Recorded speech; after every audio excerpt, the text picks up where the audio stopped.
નમસ્કાર મિત્રો, જય શ્રી કૃષ્ણ। 28 મેના રોજ મેં એસઆઈપી કેમ કરવી જોઈએ, એમાં કયા ડોક્યુમેન્ટની જરૂર છે, આ બધી માહિતી આપને આપી હતી। તેની સાથે બેંકમાં રિકરિંગ એકાઉન્ટના ઓપ્શનમાં એસઆઈપી કેવી રીતે કામ કરશે, કેટલા ટકા વધારે રિટર્ન આપે અને એ રિટર્નમાં કેટલા રૂપિયા વધારે મળે, એ બાબત મેં આપને જણાવી હતી।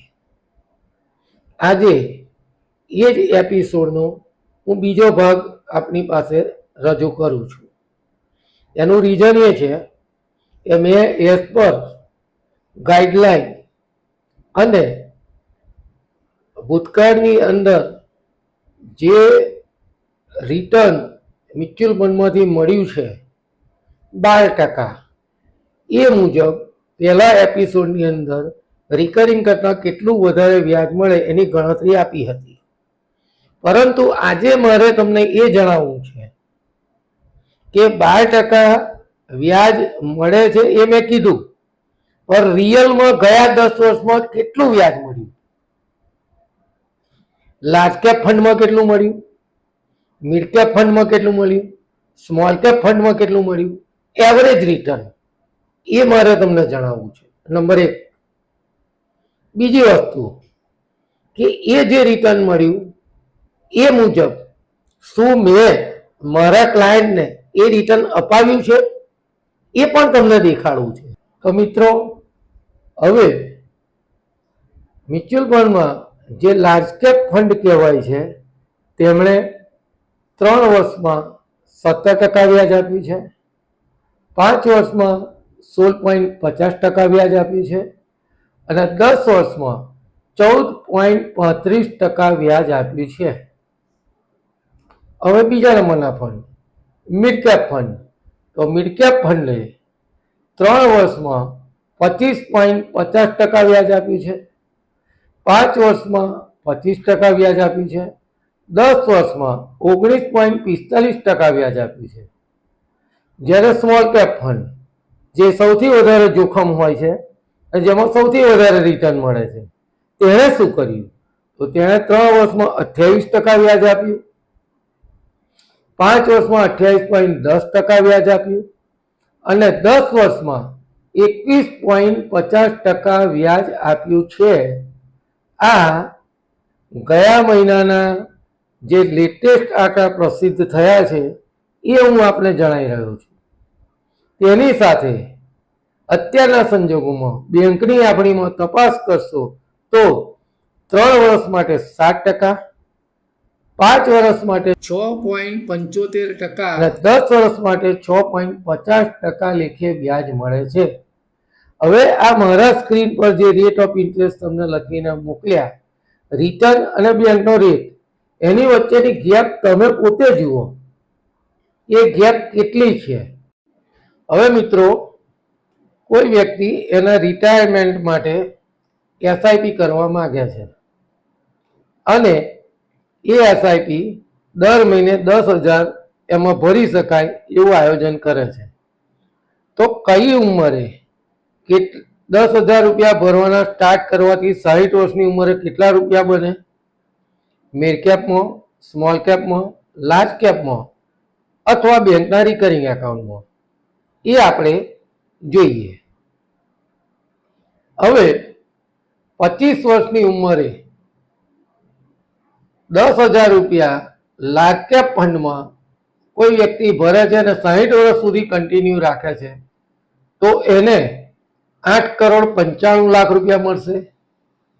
મિડ કેપમાં એસઆઈપી કરે છે તો 30,60,00,000 અને સ્મોલ કેપની અંદર 50 કરોડ રૂપિયા જેવી રકમ મળે છે, પણ એ એસઆઈપી સમજવા તૈયાર નથી, કરવા તૈયાર નથી અને રિકરિંગ કરે છે, તો 1,54,00,000 રૂપિયા મળશે।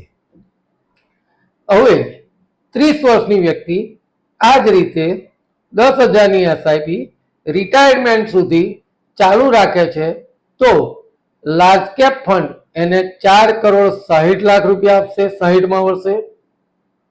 મિડ કેપ ફંડ 12,80,00,000 રૂપિયા આપશે.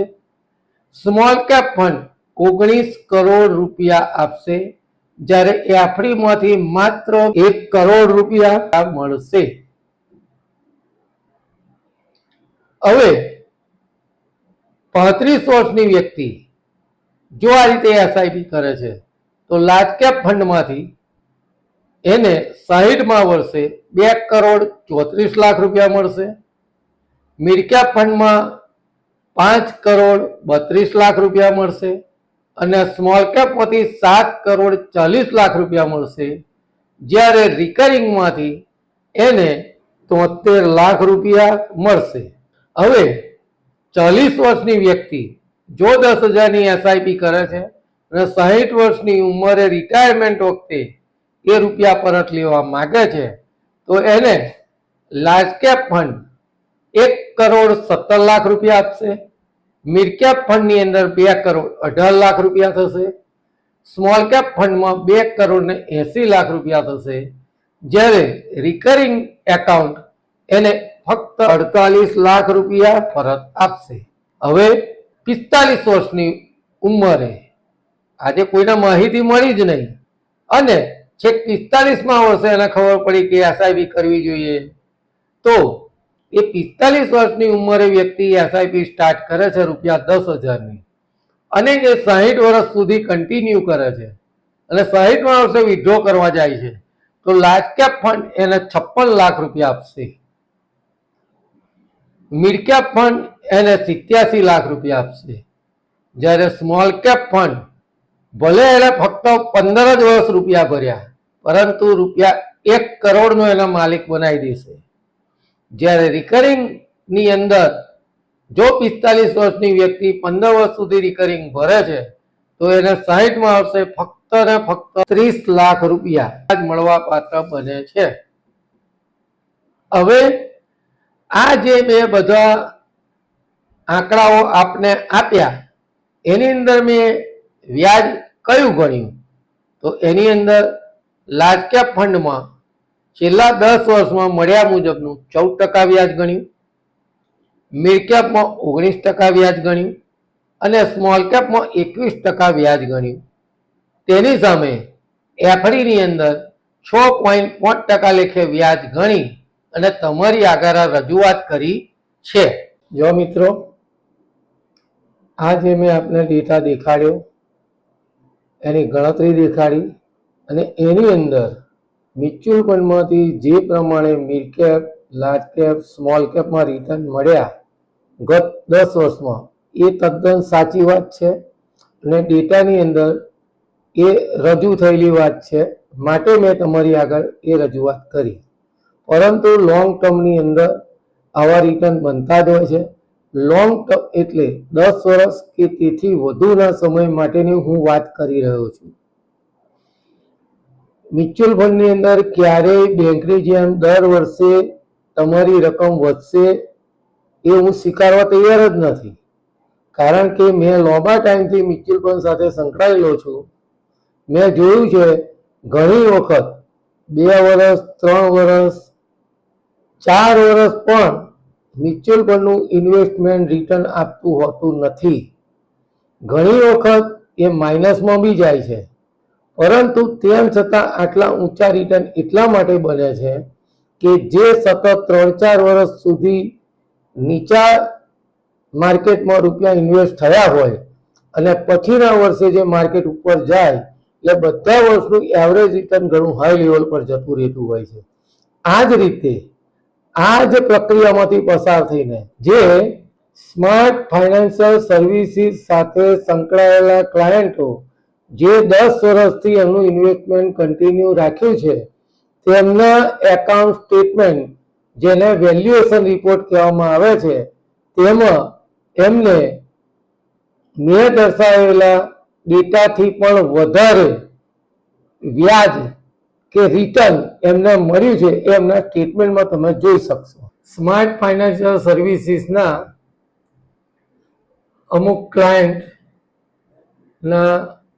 વેલ્યુએશનના રિપોર્ટ આપને દેખાડું છું, જેમાં ક્લાયન્ટ નંબર 1 જેમનું લાર્જ કેપનું ઇન્વેસ્ટમેન્ટ, જેમાં આપ જોઈ શકો છો કે તેમને 23.67% રિટર્ન એન્યુઅલી મળ્યું છે.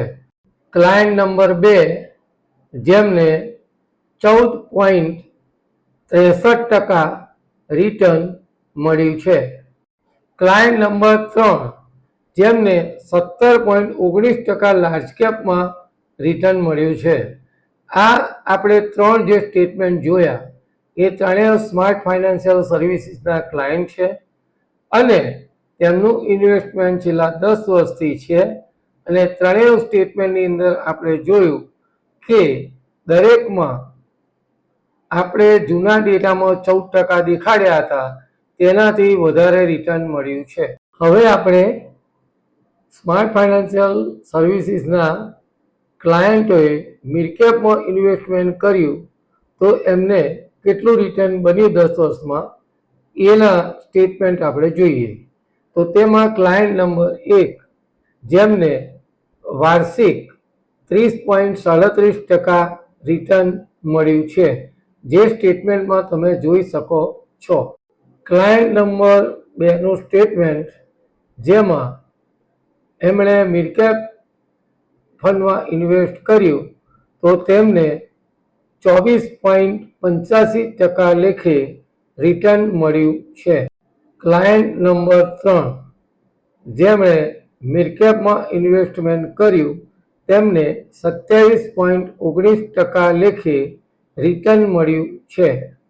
એટલે આગળ દેખાડેલા ડેટા મુજબ મિડકેપમાં 19% રિટર્ન લેખે આપણે કાઉન્ટ કરેલું હતું, તેમાં આ ત્રણેય ક્લાયન્ટો એનાથી વધારે રિટર્ન મેળવી રહ્યા છે. હવે લાર્જ કેપ મિડકેપની અંદર 14% લાર્જ કેપથી કેટલું વધારે મળ્યું, મિડકેપમાં 19%થી કેટલું વધારે મળ્યું સ્માર્ટ ફાઇનાન્શિયલ સર્વિસીસના ક્લાયન્ટને, એ આપણે જોયું. હવે સ્મોલ કેપ ફંડની અંદર ઇન્વેસ્ટમેન્ટ કરવાથી સ્માર્ટ ફાઇનાન્શિયલ સર્વિસીસના ક્લાયન્ટને કેટલું વધારે રિટર્ન મળ્યું એ આપણે સ્ટેટમેન્ટથી જોઈએ. તો સ્માર્ટ ફાઇનાન્શિયલ સર્વિસીસના ક્લાયન્ટનું સ્મોલ કેપમાં ઇન્વેસ્ટમેન્ટ છે એવા ક્લાયન્ટ નંબર 1 જેમને 39.39% લેખે રિટર્ન અત્યારે મળી રહ્યું છે. ક્લાયન્ટ નંબર 2 જેમણે સ્મોલ કેપમાં ઇન્વેસ્ટમેન્ટ કર્યું છે, જેમનું રિટર્ન આ સ્ટેટમેન્ટમાં 36.17% લેખે એમને મળ્યું છે એવું આપણને જોવા મળી રહ્યું છે. ક્લાયન્ટ નંબર 3 જેમણે સ્મોલ કેપમાં ઇન્વેસ્ટમેન્ટ કર્યું તેમને 34.91% લેખે રિટર્ન વાર્ષિક દરથી મળ્યું છે એવું આ સ્ટેટમેન્ટમાં આપણે જોઈ શકીએ છીએ. હવે small cap, mid cap, large cap ત્રણની અંદર મેં આપને જે ગણતરી આપી એના કરતાં વધારે રિટર્ન સ્માર્ટ ફાઇનાન્શિયલ સર્વિસીસના ક્લાયન્ટો મેળવી રહ્યા છે, તે આપ જોઈ શકો છો. આ વિડીયોને આપે અંત સુધી જોયો, અમને સાંભળ્યા તે બદલ આપનો ખૂબ ખૂબ આભાર. આ માહિતી આપણા મિત્રો, સંબંધી, પાડોશીને શેર કરો, તેમને યુટ્યુબ ચેનલ સબસ્ક્રાઈબ કરાવડાવો, જેથી તેઓ પણ આવા ઊંચા રિટર્ન સાથે પોતાના ઇન્વેસ્ટમેન્ટને ખૂબ જ મોટા પાયે વધારી શકે. આપનો ખૂબ ખૂબ આભાર. Thank you very much.